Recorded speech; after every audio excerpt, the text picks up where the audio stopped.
잠시 뒤에 광화문 광장에서는 21대 대통령 국민 임명식이 열립니다. 이 사실상의 공식 취임 행사이기도 한데요. 보수 야권에서는 불참을 선언하며 반쪽 행사라는 우려도 나오고 있습니다.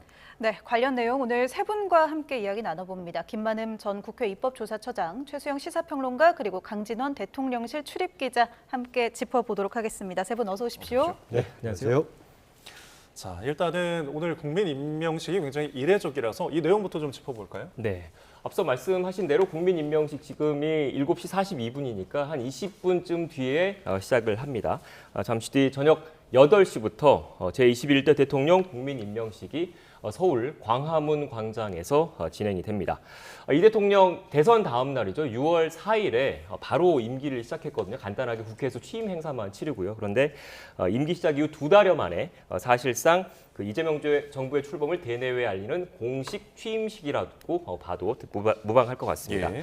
애초 지난달이죠. 제헌절을 계기로 임명식을 개최하는 방안이 추진이 됐었는데 준비 시간도 좀 부족했고요. 또 광복 80주년의 의미가 크다. 이런 대통령실 내부의 판단도 작용을 한 것으로 보입니다. 네, 어제 전야제에도 많은 분들이 함께 했었는데 오늘 국민 임명식도 어떻게 진행되는지 좀 살펴주시죠. 네, 잠시 뒤면은 직접 볼 수 있을 것 같긴 한데 제가 먼저 좀 설명을 좀 드리겠습니다. 일단 저녁 8시부터 시작되는 국민 임명식 총 3부로 3개 파트로 나뉘어서 진행이 됩니다. 먼저 1부에선 광복 80주년을 되돌아보는 영상과 광복의 기쁨 그리고 국민 화합을 강조하는 공연이 펼쳐질 예정입니다. 임명식의 절정은 2부입니다. 지금 식순이 지금 나오고 있는데요. 네. 그 빛의 바람 2부 순서가 절정입니다. 보시는 것처럼 국민대표 80인의 임명장 수요가 예정돼 있습니다. 이 80인의 면면을 좀 살펴보면 민주주의와 경제 성장, 과학기술, 문화, 스포츠 등 여러 분야에서 성과를 거둔 각계 대표들이 각자의 소망이 적힌 임명장을 들고 단상에 오를 예정입니다.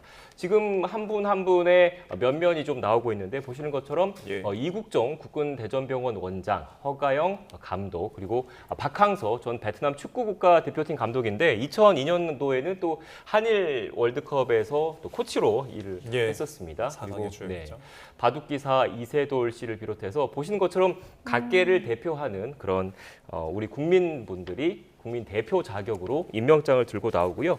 이 임명장을 각자 소망을 적은 상태에서 가지고 나오면 그 무대 중앙에 그 관련된 화면이 있으면 좀 보여주시면 좋을 것 같은데 무대 중앙에 대형 큐브가 설치돼 있거든요. 이 설치에다가 지금 화면이 나오고 있네요. 네. 원형 무대에 있는데 이 원형 무대 가운데에 대형 큐브가 설치돼 있어요. 이 설치된 대형 큐브에 각자의 임명장을 넣으면 완성이 되고 이 임명장이 완성이 되면 이 대통령이 직접 나와서 관련해서 이제 감사 인사, 그러니까 앞으로 국민을 어떻게 섬기겠다라는 그런 감사 인사를 표명할 예정입니다. 지금 이 임명장 나오고 있는데요. 임명장에 보시는 것처럼 국민 임명장, 나는 뭐 서울의 누구누구다 이렇게 각자의 소망을 이렇게 적는 거고요. 이 각자의 소망이 적힌 80장의 임명장이 나오잖아요. 이게 그 대형 큐브에 완성이 된 다음에 이재명 대통령이 감사 인사를 표명할 예정입니다. 오늘 행사 총 3부로 이어진다고 제가 말씀을 드렸는데 2부까지가 메인 행사이고 그 3부 같은 경우에는 오늘 광화문 광장에 시민분들 또 연휴고 하니까 많이 모였을 텐데 축하 공연이 진행될 예정입니다. 이 축하 공연까지 포함해서 이번 국민 임명식 10,000명 정도 참석할 것으로 일단 예상이 되고 있는데 앞서 말씀을 드렸던 것처럼 국민의힘과 개혁신당 등 보수 진영 야당과 이명박, 박근혜 전 대통령 등 보수 진영의 전직 대통령들은 오늘 국민 임명식에는 참석하지 않습니다. 네, 국민 임명식의 전체적인 진행과 그 내용을 조금 짚어봤습니다. 광복 80주년을 맞아서 오늘 오전에는 경축식이 진행이 됐고요. 저녁에 국민 임명식이 이제 진행이 됩니다. 어떤 이 시기에 대한 의미도 좀 짚어봐야 될 것 같은데요. 어떻게 보십니까? 일단 국가적인 국경의 대표적인 날이니까 할 만합니다. 아까 제헌절 얘기했지만은 제헌절이라면 아직 7월 달이기 때문에 취임한 지 얼마 안 되는 상황이고 해서 한 50일쯤 지난 오늘 적당해 보입니다. 더구나 그 유연적인 불법 계엄을 막고 지금 이제 새롭게 선택을 받은 정부이기 때문에 국민 주권은 내세울 만하다. 다만 오늘의 행사의 그 큰 타이틀을 국민 임명식으로 왜 했을까? 이건 저는 고개를 좀 갸우뚱하게 됩니다. 아시겠지만은 대통령실에서 80명을 선정한 거 아니겠습니까? 단순화시킨다면 대통령실에서 임명한 사람들한테 국민 임명식이라는 명명을 붙이는 것은 좀 갸우뚱해져서 오히려 어쩌면은 국민과의 약속이라든가 아니면 대통령의 다짐이라든가 예. 이런 형식으로 했으면 좀 낫지 않았을까 하는 아쉬움이 좀 있긴 합니다. 예. 네, 이재명 정부 이 국민주권 정부라는 수식어를 달고 있습니다. 그래서 오늘 이 행사의 공식 명칭도 광복 80년 국민주권으로 미래를 세우다 이런 명칭인데 국민대표 80명에 대한 임명장 이에 대해서 우리 최 평론가님은 어떤 의견 가지고 계신지요? 그러니까 이제 광복 80주년이니까 아마 국민대표도 80명을 선정하는 그런 일종의 라인 맞추기 같은 생각도 좀 드는데 예. 형식이 내용을 규정한다는 우리 말이 있잖아요. 그래서 저는 이번 걸 보면서 조금 형식에 너무 과도한 걸 좀 보여주지 않았나 싶은 게 왜냐하면 이런 대형 퍼포먼스를 이제 임기가 시작한 지 3개월 만에 하는데 이렇게 대형 퍼포먼스를 하는 그런 어떤 이제 정치적 집단들은 이제 보통 권위와 통치력을 과시하기 위해서 이제 보여주는 그런 것들이거든요. 그래서 우리가 이제 국군의 날 행사 같은 게 대표적인 그런 행사들인데 예. 굳이 왜 이제 3개월째 이렇게 대형 행사를 기획했을까? 뭐 정통성이 없는 정권도 아니고 그런데 제가 보기에 이런 겁니다. 지금 뭐 여러 가지 정부가 출범한 지 2달간에는 좀 고공행진을 했지만 지금 최근에 사면 논란서부터 여러 가지 정치적인 좀 약간 변곡점이 있는 것 같은데 예. 아마 이것을 또 다잡기 위한 정치적 기획으로 저는 생각이 됩니다만은 그럼에도 불구하고 저는 이재명 정부의 첫 정치 출발점은 지난 대선에서 이재명 대통령을 지지했던 49%가 아니라 지지하지 않았던 51%를 생각하는 거기서부터 정치가 출발했어야 한다는 생각입니다. 예. 결국 이런 것들이 지금은 국민 80인이 임명장을 주는 형식으로 한다지만 여기에 지금 반쪽짜리가 된 것에 대해서 결국 통합과 이것을 협치로 상징성을 내세웠는데 그것이 결국 반영되지 않았다는 얘기는 예. 이재명 대통령도 결국 지금 초반은 지지층을 보고 출발하는 정치로 해석될 수밖에 없기 때문에 네. 이 점을 앞으로 어떻게 더 보완하고 확대해 나갈 것인가가 굉장히 저는 중요한 정무적 포인트가 될 거라고 생각합니다. 예, 국민 임명식에 대한 어떤 아쉬움과 앞으로의 기대를 조금 평해 주셨습니다. 자, 6월 4일에 이제 국회에서 취임 선서를 한 이후에 72일 만에 지금 임명식입니다. 앞서서 강 기자가 얘기를 해줬지만은 빈 임명장에 이제 80인들이 본인의 어떤 소망을 적고서 그걸 거는 거예요. 아까 약속을 좀 언급을 해주셨는데 그런 80명의 대표라고 이제 저희가 이제 뽑았지만 이 약속들을 하나하나 지킨다면은 국민과의 약속이 또 될 수 있지 않을지 어떤 의미가 또 있을까요? 그렇습니다. 아까 지금 대통령에서 예시에서 보여줬던 다둥이 그 엄마의 약속 예. 이런 것처럼 각 역할에 따라서 본인의 그것을 그동안 해왔던 업적을 내세우고 또 대통령은 이것을 지원해달라라는 약속하는 것을 80명의 특징을 다 담아서 할 수가 있겠죠. 아까 국민주권 얘기를 했었는데 지금 화면에 나옵니다만 저기 5명의 다둥이 엄마 얘기인데요. 예, 대표적인 이제 계속 잘 낳고 잘 키울 수 있도록 해달라. 네. 아마 그 여기 대표하는 국민들의 속성에 따라서 다양한 내용들을 담을 겁니다. 그래서 국가로서 그거를 책임지는 대통령으로서 이것을 정말 임기 마칠 때까지 수행해 주기를 바라는 그런 약속을 서로 다짐하는 건데요. 그 최근에 국정기획위원회에서 그 완성한 다음에 여러 가지 발표를 했었는데요. 예. 그중에 국정을 수행하는 원칙 3대 원칙을 발표를 했어요. 그중에 맨 앞부분이 뭐냐면요. 경청과 통합입니다. 예. 바로 경청 그 부분이 경청과 통합이 이재명 정부가 추구하는 국민주권을 대변하는 말이 아닌가 그렇습니다. 그래서 그렇다고 본다면은 국민주권의 실현 방식은 국민을 내세우고 외치는 데 있는 것이 아니라 예. 국민의 목소리를 경청하는 데 있다.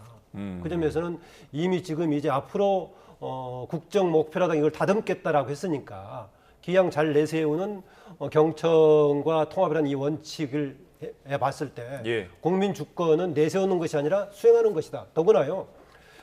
국제적인 사례를 보더라도 뭔가 독립운동 과정이라든가 민주화 운동 과정 속에서의 국민을 꺼내면 굉장히 바람직한 방향으로 활용이 되지만은 집권하는 쪽에서 국민을 내세웠을 경우 자칫하면은 동원의 도구가 된다거나 퍼퓰리즘의 가능성이 있어 보입니다. 그래서 이번에 국정기획위원회에서 잘 내세운 것처럼 국민 주권의 실현 방식은 경청과 통합, 그 원칙대로 갔으면 하고 좀 주문하고 싶습니다. 예.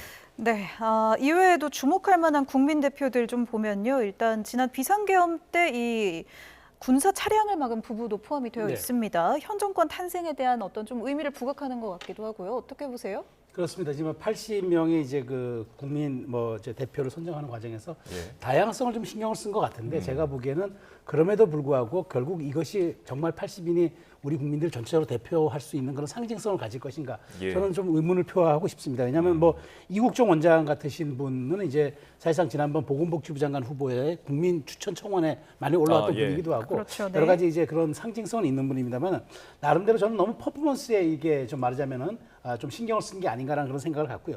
더더군다나 뭐 장갑차가 아니죠. 군사 전술 지휘 차량을 예. 막은 그 부분은 당시 그때 그 부분뿐만 아니라 많은 사람들이 여의도에 몰려와서 실질적으로 굉장히 이제 그 정말 국민의 저항으로 국민의 방어로 사실 계엄이 무산됐다고 볼 정도로 네. 그런 어떤 힘을 그 국민들이 보여주셨는데 굳이 이렇게 그 어떤 특정한 한 분을 선정함으로써 어떤 상징성을 부여하는 이 행위는 물론 이제 이 계엄에 대한 부당성과 그다음에 이 계엄을 극복하고 국민의 선택을 받았다는 국민주권 정부라는 것을 예. 부각하기 위해서 하는 거지만 제가 보기에 아까 말씀드린 것처럼 그 이재명 대통령의 통합과 실용 그다음에 협치의 정치는 결국에는 지지하지 않은 그 분들로부터 출발해야 된다. 왜냐하면 예. 대통령이라는 자리는 지지층의 지지로부터 출발하지만 종국에는 국민을 보고 나아갈 수밖에 없는 그런 존재거든요. 그런 걸 감안한다 그랬으면은 물론 저도 그래서 뭐 그런 의미는 부여할 수 있겠다 싶지만 조금 말하자면은 그 집권하고 지금 주도하는 세력의 생각이 많이 담긴 그런 조금 이제 인선 같다는 그런 생각이 들어서 예. 저는 이제 대통령에게 이제 가장 중요한 첨언 한마디 드린다면은 통치의 그 정말 힘이 아니라 품에서 나온다. 그 말씀을 좀 드리고 싶어요. 그래서 이번 어떤 그 8.15 이번 이제 국민 임명식을 계기로 저는 이 대통령이 진짜 말이 아니라 행동으로 보여줄 수 있는 그런 통치 철학의 좀 전환점을 기대합니다. 예. 네.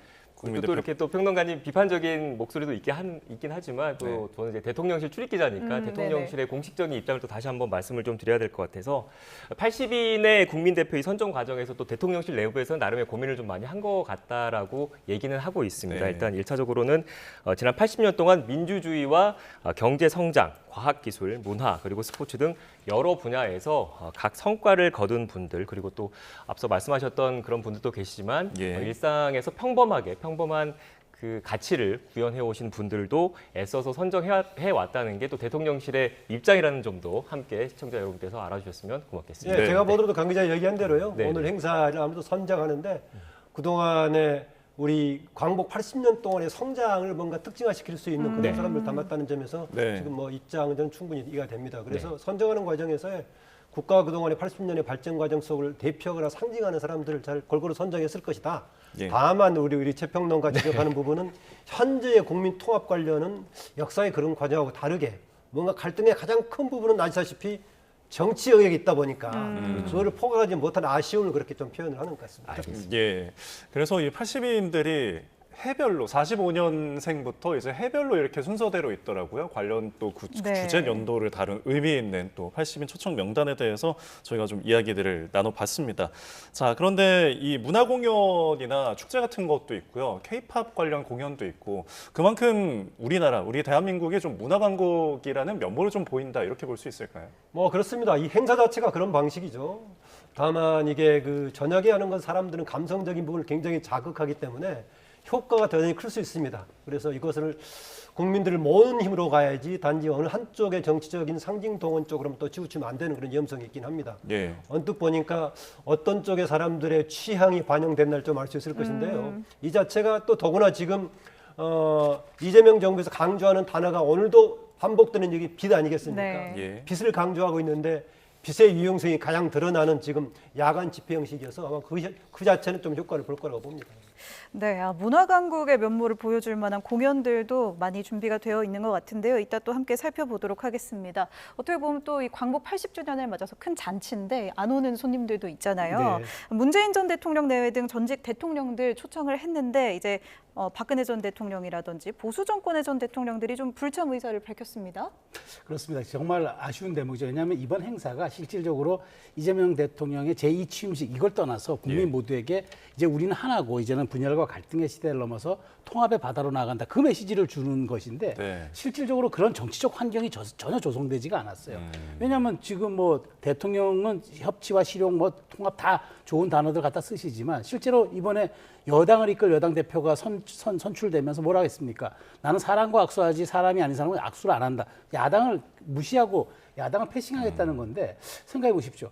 여당 대표가 야당을 배척한다면 그게 결국에는 누구의 손해겠습니까? 예. 전반적으로 국가의 손해고 여당도 그게 당장은 자신들의 지지층에게는 선명한 어떤 그 선명성을 보여주고 그다음에 말하자면 사이다 발언 같이 느껴지지만 사이다도 과하면은 그게 몸에 해롭습니다. 그러니까 저는 그런 것들이라도 밍밍한 물이라도 마시는 그런 것들이 통합의 출발점인데 너무 그런 것들에 대해서 뭐 대통령실이 그렇다고 당에 제어할 수는 없습니다만 그런 환경이 구성되지 않도록 대통령도 조금 뭐랄까 그 이제 정부 여당을 설득하는 그런 과정들이 있어야 되는데 예. 이번에 특히나 사면에서도 국민 여론이 팽팽하게 맞서는데도 불구하고 결국에는 사면회가 포함했던 논란이 되는 인물들을 전체 대통령이 사면해줬단 말이죠. 이게 과연 국민 통합에 부응하는 것인가?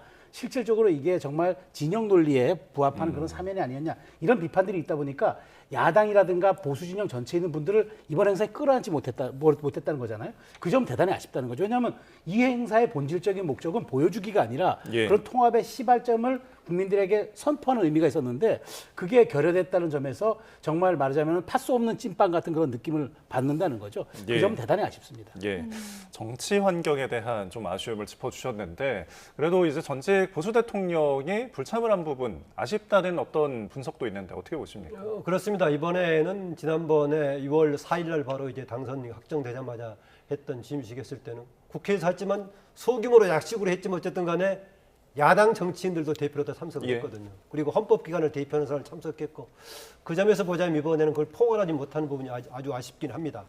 대신 그 현재의 민주당 정청래 대표를 비롯해가지고 지금 뭔가 제대로 활동하지 못하는 야당에 대해서 정말 상대가 될 수 있을 것인가 항상 비판적으로 얘기한단 말이죠. 불가피하게 야당이 국민의 상당 부분을 대변하고 있지만은 현재 야당이 그 역할을 하고 있지 못하다면은 지금 정부나 여당 쪽에서는 어떤 방식으로 비판 여론을 호응하고 경청할 것인가를 다른 대안을 제시해야 됩니다. 어쨌든 간에 그동안 해왔던 것은 비판적인 여론은 야당을 경유한 야당이 매개를 했었는데 야당에 대해서 내란 논란까지 있고 복잡해서 그걸 상기하기 어렵다라고 예. 얘기하면은 모든 비판적인 여론을 한꺼번에 무시할 것인가.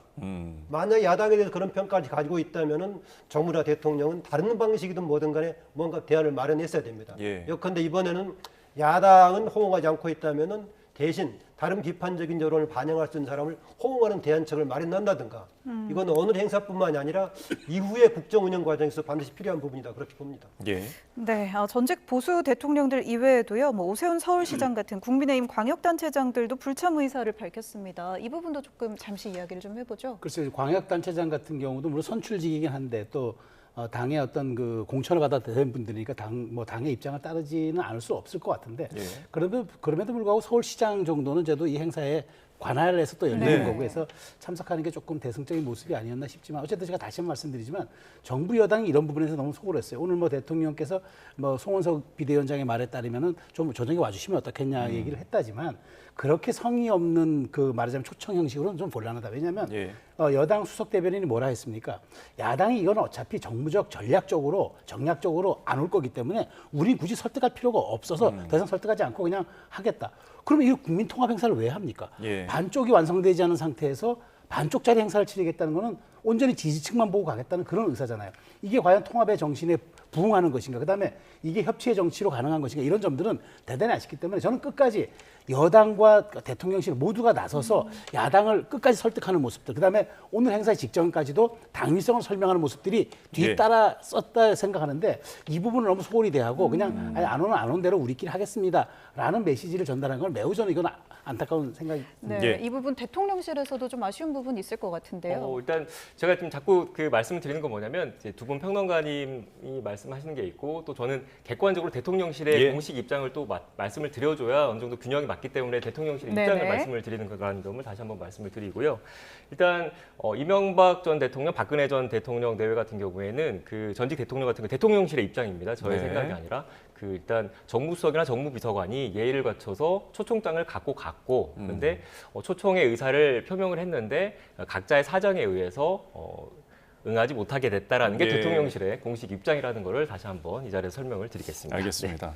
자, 저희가 앞서서 뭐 여야 구도에 대한 분석도 하고 통합이 좀 어려운 정치 환경에 대해서 지적도 해주셨지만은 지금 광복절 특별 사면에 대한 그 부분도 좀 없잖아요. 영향이 있을 것 같습니다. 그렇습니다. 그러니까 말씀하신 것처럼 이번 광복절 80주년 정말 중요한 그 변곡점 아닙니까? 우리가 뭐 이제 숫자로 뭐 나눈 게 있습니다만은 뭐 50주년, 60주년, 70주년 다 있지만 80주년 물론 뭐 10년 단위로 가는 것들 다 의미가 있다고 봅니다만 80이라는 거는 우리가 흔히 이제 우리 인생에서도 80 성상을 살아왔다 그러면은 사실상 인생이 이제 그러니까 아주 완숙한 그런 이제 그 노련과 경륜으로 접어들었다 그런 이제 관용적 표현으로 쓰는데 네. 그런 행사라면 더더군다나 사명 같은 경우는 굉장히 그 신중을 기했어야 했다. 왜냐하면 이번 광복 80주년이라면 국민임명식은 약간 이제 말하자면 두 번째 부차적인 거고 광복 80에 포인트가 맞춰져 있다 그러면은 예. 그 정신에 부합하는 저는 사면이 있었어야 했다. 근데 과거 역대 정부들도 보면은 논란이 될 만한 인사들, 측근 인사들은 임기 초반에 안 했어요. 그건 뭐 김대중, 노무현, 이명박 다 마찬가지였습니다.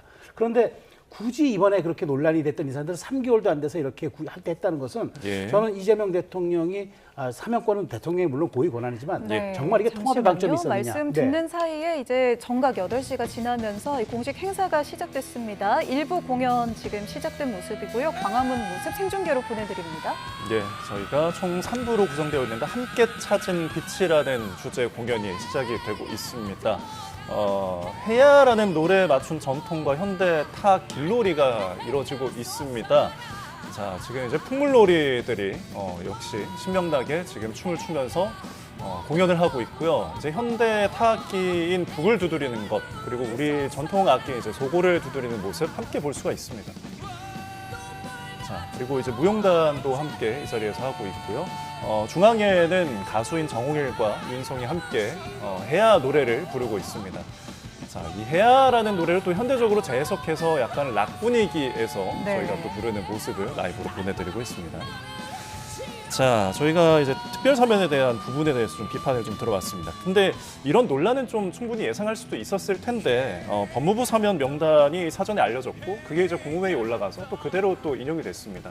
논란을 예상하지 못했을까요? 저도 이제 법무부에서 발표가 됐을 때 YTN에서 예상을 했을 때 이런 얘기를 했습니다. 이미 뭐 법무부에서 올라간 거지만은 대통령실과의 교감 속에서 뭐 되게 했을 거 아니냐. 그럼에도 불구하고 마지막까지 정말 해야 되느냐 이재명 대통령 고민하는 부분이 있을 거다라고 했었는데 그대로 관찰이 됐습니다. 아다시피 여기에 대한 평가는 최근에 나오고 있는 여론조사에서 그대로 나오고 있습니다. 찬반이 팽팽하거나 약간 부정적으로 보는 견해가 많은 이런 쪽입니다. 그런데 이것은 약간 심각하게 봐야 되는 게 왜 그러냐면요. 이게 지금 상당히 정파적인 성격을 띠고 있는데 현재 정파적인 구도로 보자면은 집권 여당의 기세가 압도적이거든요. 예. 심지어는 야당인 국민의힘 쪽은 여론조사에서 간신히 절반을 넘을까 말까 하는 지금 상황에 처해 있는데 그럼에도 불구하고 찬반 여론이 반반인데다가 오히려 부정적인 게 조금 우세하는 구도라면은 예. 여기에 대한 여론은 별로 좋지 않다. 더구나 대통령에 대한 지지도보다 안 좋게 나온 것은 좋지 않다고 봅니다. 더구나 여권의 일부에서는 이거를 국민 통합 자체의 관점보다는 내란 청산이라든가 뭔가 검찰 개혁 이런 쪽에 초점을 맞춘 차원에서 환영하는 그런 발언들도 나와가지고 예. 법무부 장관이 표현했던 뭔가 국민 통합이라는 시대 정신의 관점보다는 정치 전략적인 요소가 포함되어 있다.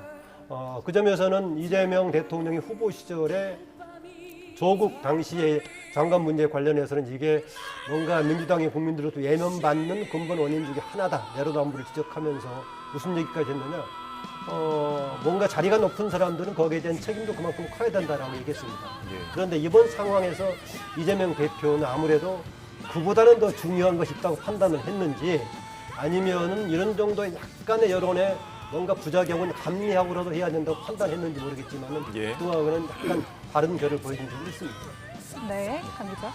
네, 제가 자꾸 대통령실 입장을 말씀을 드리고 있는데 네, 이 사면과 사면과 관련해서도 말씀을 좀 드리면 그 두 분께서 말씀하셨던 것처럼 부정적인 저도 이제 내부적으로 취재를 해보면 사면과 관련해서 부정적인 여론이 있다는 거는 대통령실 내부에서도 인지는 하고 있습니다. 그래서 대통령실이 설명하는 거를 말씀을 드리면 일단 부정적인 여론이 있다는 거는 알고 있지만 그래서 고심을 대통령이 더 많이 했고 네. 고심 끝에 내린 결론이 결국은 그 국민 대통합 그리고 경제인도 꽤 많이 포함되어 있거든요. 그래서 경제 살리기다라는 게 대통령실의 입장이라는 거를 저는 이제 객관적으로 다시 한번 말씀을 드리겠습니다. 네. 자, 지금 현재 국민 임명식이 일부가 시작이 됐는데 일단은 여는 공연, 세빛들이 주요 내용이라는 세빛들이라는 풍물패에 대한 공연들이 일단은 마무리된 것 같습니다. 자, 사회자인 아나운서들이 보이고 있는데요. 앞서 해야라는 노래를 불렀는데 이 해는 우리말로 이제 태양이죠. 우리나라 설화 중에 해를 사랑 사랑은 호랑이에게 영감을 받아 만들어졌다. 이런 노래라는 점 의미를 짚어드리겠습니다. 네, 이어서 오늘 광복 80주년을 기념한 프로젝트 그룹의 공연도 잠시 후 이어진다고 하는데요. 또 공연이 나오면 함께 지켜보도록 하겠습니다. 광복절 맞이 사면 관련해서 또 대통령실 의견까지 좀 전해주셨습니다. 불참하니 국민의힘 이야기 잠시 해보면요. 이 반탄 대 찬탄 구도에서 지금 새 대표 선출 앞두고 좀 경쟁이 계속 벌어지는 분위기죠? 그렇습니다. 지금 뭐 국민의힘 입장에서는 사실 뭐 국민 주권, 그러니까 국민 임명식 이것도 중요하지만 본인 이제 당에서 치르고 있는 전당대회가 지금 사실 다음 주 금요일이니까 목전에 다가왔죠. 그리고 이제 물론 거기서 이제 그 결선 투표에서 과반이 나오지 않을 경우에는 4인 투표에서 과반이 나오지 않을 경우에는 이제 결선 투표까지 가야 되는데 저는 지금 이번 그 사면을 둘러싸고 그다음에 최근에 벌어지고 있는 이런 일련의 정치적 흐름들이 야당을 조금 더 강성으로 오히려 자극하는 쪽으로 환경이 조성되고 있다고 좀 말씀드릴 수밖에 없는 것 같아요. 왜냐하면 만일 정청래 민주당의 신임 대표가 야당을 포용하겠다고 안 했으면은 야당에서도 이른바 좀 협상파들, 그다음에 이른바 비둘기파들의 좀 입지가 생겼을 텐데 야당을 패싱하고 상대하지 않겠다고 하는 순간 이쪽에서도 강성 지지층이 결집해가지고 우리도 여당과 투쟁을 잘하는 사람을 뽑아야 되지 않겠냐는 그런 쪽으로 기류가 가다 보니까 야당이 혁신할 기회가 오히려 외부 조건에 의해서 지금 못 가고 있다는 생각이 들고요. 또 하나 지금 이렇게 사면 논란과 관련해서도 국민적 분노가 높아지니까 물론 이제 뭐 그 안철수 의원 같은 경우는 이제 뭐 행사장에서 퍼포먼스까지 이렇게 표침막을 드는 그런 퍼포먼스를 했습니다만 더 중요한 거는 사실은 그런 것들이 지금 말하자면 그러니까 야당의 어떤 혁신과 경쟁 이런 것들을 보여주는 게 아니라 오히려 여당의 더 이제 말하자면 투쟁에 또 누가 더 적합하느냐 이걸 뽑는 거다 보니까 점점 더 강성 발언들이 이어지고 있고 그다음에 전환기 씨 같은 그런 이제 인플루언서 유튜버죠 이런 분들까지 여기에 참전함으로써 오히려 더 그게 과열되고 있는데 이러다 보니까 정치가 새가 좌우에 날개로 날듯이 정치도 야당과 여당의 협치로 이어져야 되는데 여당도 강성 대표가 나오고 야당도 그 강성이 와서는 더 큰 강성이 나온다 그러면 이거는 우리 정치가 가야 할 길이지 않냐. 오늘 이 대통령께서는 우리 정치가 정말 이게 문제가 많고 앞으로 나가야 한다고 얘기를 했는데 대통령의 말과는 달리 점차 여의도 정치는 퇴행으로 갈 수밖에 없는 이 구조가 이번 야당의 선거에서도 좀 보이는 것이 참 안타깝다는 생각이 듭니다. 야당의 지금 상황이 여당의 강성에 대해서 반사적으로 나타나는 지적을 하셨는데 오히려 반대로 볼 수 있는 경향이 좀 강해 보입니다. 저는 지금 현재 집권 여당과 이재명 대통령의 초기의 기세라는 것은 정말 집권에 대한 기대 때문에 초기에 지금 한두 달이 계속 왔었는데 최근엔 거기에 못지않게 이재명 정부를 밀어주고 있는 것은 야당의 지금 이상한 행동이 아닌가라고 봅니다. 아다시피 아까 제가 비판 여론 관련했습니다만 형식상으로는 비판 여론을 담아주는 것이 야당인데 야당이 지금 스스로 국민들의 상식에는 동떨어진 행보를 계속 걷고 있어가지고 우리 야당들의 역할을 뭔가 좀 못하고 있다. 그 점에서 그게 오히려 정부를 뭔가 긴장시키는 이런 힘을 오히려 빼고 있는 도움 역할을 안 좋은 쪽으로 하고 있다는 그런 지적을 좀 하고 싶습니다. 지금 현재 현장에서는 프로젝트 그룹이죠. 80주년을 맞아서 결성된 그룹인 걸그룹입니다. 투데이야의 무대가 이어지고 있습니다. 이 그룹명에 광복의 그날이 있었기에 오늘에 있다. 그러니까 투데이야, 오늘이다 라는 의미가 지금 담겨 있는데요. 4명으로 구성된 우리 걸그룹입니다. 자, 지금 현재 이제 계속 흥이 좀 돋궈지는 그런 분위기를 여러분께 전해드리고 있습니다. 라이브로. 저희 계속 이제 전국 이야기도 나눠보겠는데요. 네, 이 대통령도 계속해서 여야 지도부 식사 자리 갖기도 했었고 협치 강조했는데 이제 공식적인 임명식이 지나면 또 협치하는 자리, 함께 좀 소통하는 여야정 협의체 같은 자리 만들어질지도 좀 궁금한데요. 네, 일단 이재명 대통령 그 취임 직후부터 계속 여당, 야당 소통 행보를 보여왔습니다. 그리고 그 취임하고 나서 야당 지도부 인사도 직접 간조로 초대를 해서 일단 만찬도 하고 회동도 하고 이야기도 나눴기 때문에 아직 구체적인 일정이 공개됐다거나 잡히거나 그런 건 아니지만 일단 당장 제가 나중에 좀 설명을 좀 드리려고 했는데 오늘 국민 임명식이 끝나면 다음 주부터는 좀 바쁜 외교 일정이 굵직굵직하게 많이 잡혀 있습니다. 그래서 당장 23일에는 일본을 방문을 해야 되고요. 또 미국을 가야 되는 이런 일정 등이 있어서 이달 하순, 그다음에 다음 달 초 정도까지는 그런 빡빡한 일정이 있기 때문에 아마 그게 좀 그 대외 현안이 좀 정리되고 나면 국내 현안과 관련해서 소통의 자리는 충분히 또 갖지 않을까라는 그 개인적으로 그 추측을 한번 해볼 수 있을 것 같습니다. 예, 저희 뭐 외교 이야기 나와서 그 부분 조금 짚어보도록 하겠습니다. 네. 오늘 그러니까 이재명 대통령이 이 빠듯한 일정을 이제 소화를 하는 와중에 주한 외교사절단 만찬이 있었잖아요. 이 네. 부분도 좀 정리해 주실까요? 네, 일단 국민 임명식 지금 현재 저희가 보고 있는 화면은 그 광화문 광장 앞에 있는 화면인데 이 근처에도 청와대 영빈관이 있어요. 예. 올라가면 청와대 영빈관에서 그 오늘 국민 임명식 직전에 우리나라에 주재하는 각국 대사 등 외교 사절을 초청해서 만찬을 함께 했습니다. 117개 상주공간 대사와 30개 국제기구 대표 등 주한 외교단 전체를 초청한 첫 행사였습니다. 예. 국회 외교통일위원회 의원과 관계국처 장관 그리고 경제단체장 등 170여 명이 참석을 했는데요. 이 대통령이 이 자리에서 주한 외교단의 양국 간의 가교 역할을 일단 당부를 했지 않겠습니까? 일단 예. 그 파견원 주재국의 우리나라의 파견원 상대국의 외교 사절이기 때문에 그리고 지금 이재명 정부가 내세우고 있는 게 국민 주권과 더불어서 국익 중심 실용 외교라는 외교 원칙을 내세우고 있거든요. 그래서 예. 국익 중심 실용 외교 가치를 주한 외교 사절단에 일단 설명을 했을 것으로 보이고요. 오늘 10월에 제가 앞서 그 외교 일정이 빡빡하다고 말씀드렸는데 10월 말에도 우리나라 경주에서 에이펙 네. 정상회의가 열립니다. 이 에이펙 정상회의와 관련해서 성공적인 개최를 위해서 우리나라 와 있는 외교 사절에게 그 성원 그리고 당부 그리고 성공 개최를 위한 협조 등을 또 당부를 했을 것으로 일단 예상이 되고 있습니다. 네, 광복 80주년을 맞아서 주한 외교단 전체를 또 초청하기도 했고 방금 강 기자 말씀해 주신 것처럼 한일 정상회담, 한미 정상회담 또 가을에 경주에서 있을 에이펙까지 주요 외교 일정들 또 스케줄이 빡빡합니다. 그만큼 오늘 좀 의미가 좀 있을 것 같은데요.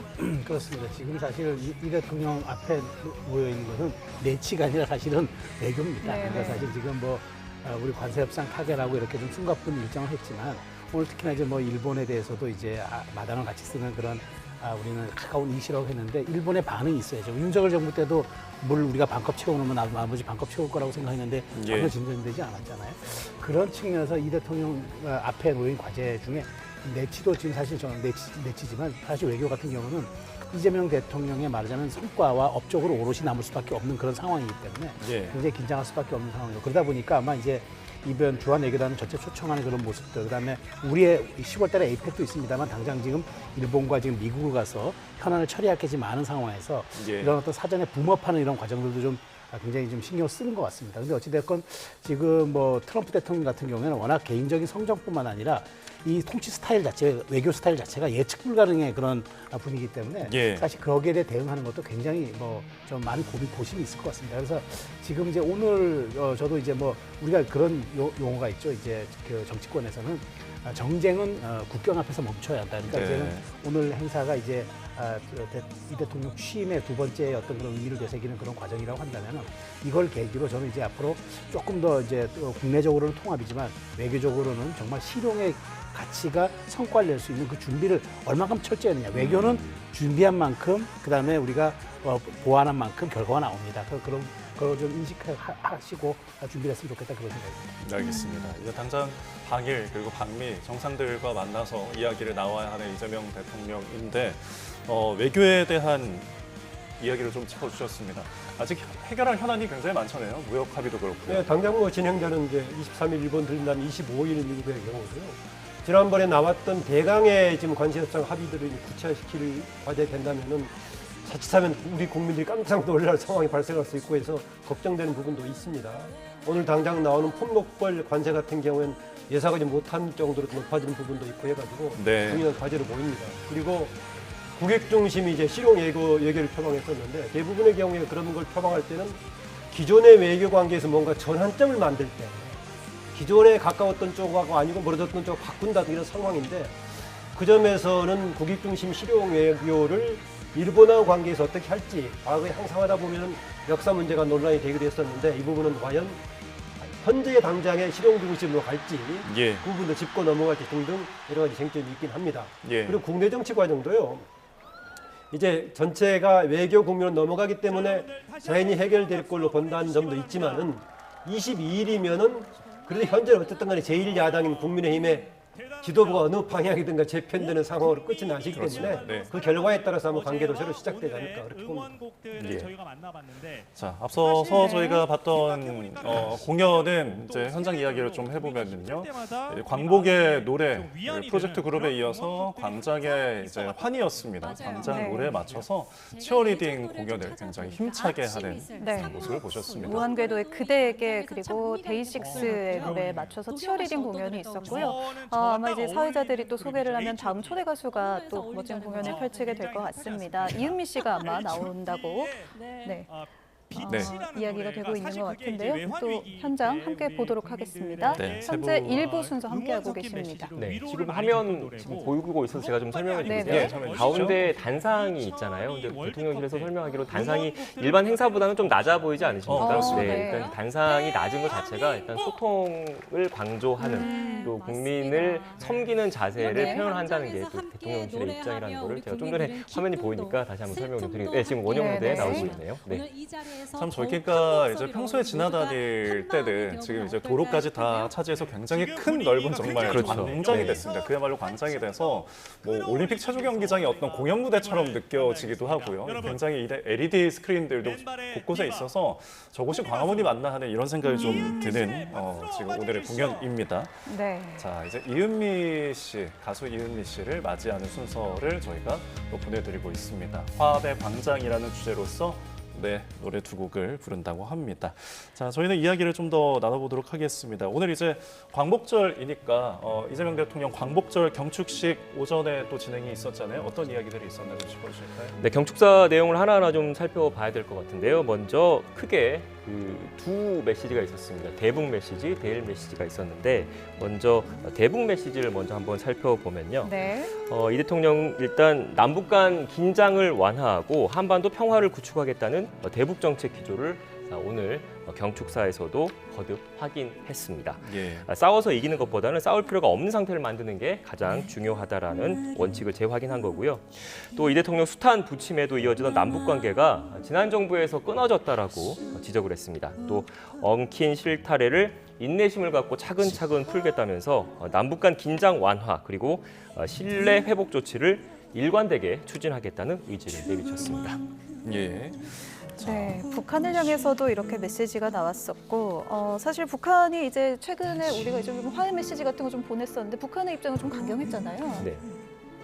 네네. 네. 김여정의 대북 그 대남 담화를 보면은 북한은 사실은 이제 더 오히려 협상의 레버리지를 강하게 쥐고 가는 듯한 네네. 느낌입니다. 그러니까 뭐 사실 그동안 북한에 물론 이제 뭐 앙천 대소한다, 뭐 삶은 소대가리 뭐 이런 강한 어조가 나왔지만 뭐 이번에도 보면 개꿈 꾼다는 얘기까지 하는 걸 보면은 이제 어쨌든 북한 내부 지금 지도부의 기조가 굉장히 강경하다는 건 알고 있는데 그러다 보니까 결국 남한보다는 우리 정부보다는 결국에 이제 우리는 미국과 직접 소통하겠다는 그런 아마 협상의 레버리지를 더 쥐려는 것 같아요. 그렇게 얘기하는 것이 어쨌든 트럼프의 미국 정부에게도 전부 체크가 되는 거니까. 예. 근데 그럼에도 불구하고 저는 우리가 당사자일 수밖에 없기 때문에 이재명 대통령이 그동안 사실 나왔던 이제 이번에 대북 메시지라든가 대일 메시지 보면은 그동안의 진보 정부가 보여줬던 메시지보다는 굉장히 유화적이거든요. 좀 이제 톤 다운이 되는 그런 것이라면은 근데 중요한 거는 그렇잖아요. 안보와 외교라는 거는 실제로 결과로 나타나는 거지 그게 과정의 선함과 과정의 의도로 이해된 것들은 아니거든요. 예. 그런 측면에서 그렇다면 정말 얼마만큼 꼼꼼하게 우리가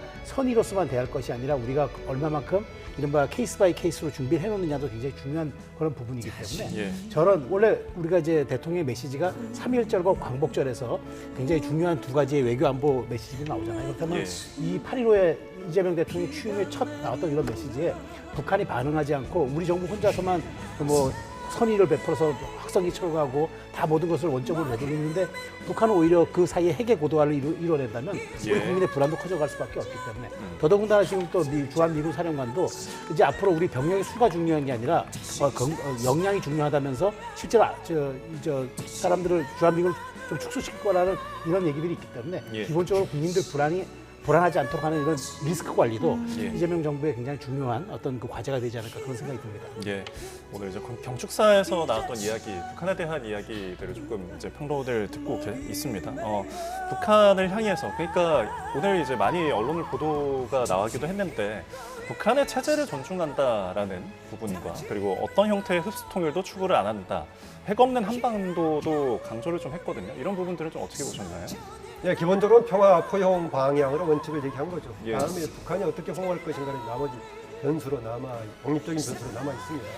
얘기한 대로 핵 없는 한반도 부분은 지금 이미 북한 핵이 기정사실화되어 있는 상황에서 네. 어떻게 접근할 것인가 문제는 있습니다. 아까 통미봉남 얘기를 하셨는데요. 저는 반드시 그렇게 갈 것인지 좀 불확실합니다. 왜냐하면요, 현재는 뭔가 트럼프의 힘을 북한에서 생각을 하고 있지만은 언제 왔다 갔다 쉽게 바뀔지 모르는 과거에 북한과의 한참 좋을 때 관계도 트럼프가 갑자기 바뀌었던 이런 상황을 아실 겁니다.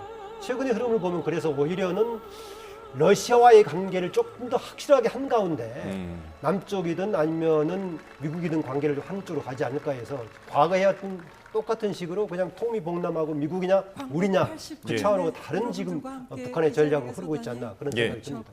알겠습니다. 저희가 북한에 대해서 좀 이야기를 이제 나누고 있는데 두 분의 네. 평론을 들어봤지만 구체적인 어떤 북한에 대한 어떤 보관 같은 것들도 대통령실에서 있지 않겠습니까? 일단 먼저 두 분께서 말씀하셨던 비핵화 관련된 거에 대해서 제가 좀 설명을 좀 드리면 네. 일단 그 대통령실 그리고 우리 정부 입장에서도 북한과 미국 정상 간의 개인적인 친분이 있다라는 것은 인정을 하고 있습니다. 그리고 북한과 미국도 각자 모두 인정을 하고 있고요. 그런데 일단 그 우리나라 우리 입장에서 생각하기로는 비핵화는 반드시 성사시켜야 된다는 게 일관된 입장이거든요. 그런데 미국 역시 그 북한의 김정은 국무위원장과 트럼프 대통령의 친분이 있지만 비핵화의 원칙과 관련해서는 우리 정부와 입장을 같이 하고 있습니다. 하지만 네. 전에 나왔던 그 김여정 북한 노동당 부부장 담화에서도 보면 대화의 전제 조건은 비핵화를 가지고 나오면 대화를 안 하겠다는 게 북한의 상황이거든요. 그래서 이걸 놓고 일단 현재 그 우리 정부 입장에서는 가장 중요하게 갈 게